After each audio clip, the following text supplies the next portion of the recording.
हाँ, तो अब हमारा टॉपिक है डिस्टेंस और डिस्प्लेसमेंट। तो देखो डिस्टेंस क्या होता है, the total length of a path from A to B is called distance.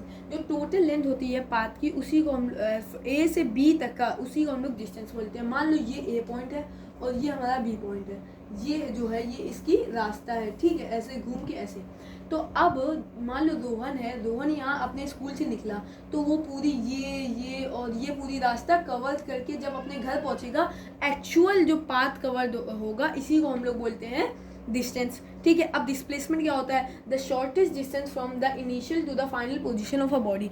Shortest distance क्या होती है, इस देखो शॉर्टेस्ट मतलब सबसे छोटा वाला, हम लोग लेते हैं ना शॉर्टकट से चलो, इधर से चलो, ये शॉर्टकट है। तो देखो इसको हम लोग बोलते हैं इनिशियल, इसको हम लोग बोलते हैं फाइनल, मतलब फाइनल वो अपने घर पहुंच गया, ऐसे याद रखना।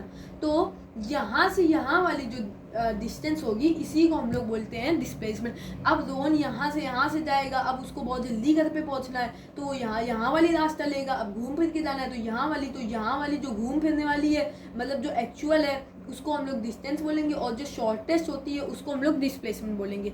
और जो डिस्टेंस होती है वो स्केलर क्वांटिटी होती है, मतलब कि इसमें केवल मैग्नीट्यूड होता है, और जो डिस्प्लेसमेंट होती है वो वेक्टर क्वांटिटी होती है। वेक्टर क्वांटिटी मतलब डायरेक्शन भी है, मैग्नीट्यूड भी होती है। एसआई यूनिट जो होती है वो मीटर होती है, और सीजीएस यूनिट सेंटीमीटर होती है। इसमें भी एसआई यूनिट मीटर होती है, सीजीएस यूनिट सेंटीमीटर। और ये जो होता है हमेशा पॉजिटिव होता है, डिस्टेंस जो होती है हमेशा पॉजिटिव होती है। ये जो होती है वो पॉजिटिव भी हो सकती है, निगेटिव भी हो सकती है, डिपेंड करती है उसकी डायरेक्शन पे। अब मान लो इसका एक एग्जांपल ले देते हैं। जो रोहन है वो 10 किलोमीटर आगे गया, ठीक है, आगे गया, फिर वो पीछे आ गया 20 किलोमीटर, ठीक है। तो 20 माइनस 10, नहीं अरे एक मिनट, 10 माइनस 20, तो हमारा आंसर आ जाएगा 10। तो ये किस में आ गया, माइनस में। तो इसीलिए ये पॉजिटिव भी हो सकती है, निगेटिव भी हो सकती है, डिपेंड करते हैं क्वेश्चन पे, क्वेश्चन क्या बोल रहा है, इसीलिए। तो आगे और समझेंगे कि ये कैसे हुआ 10 माइनस 20।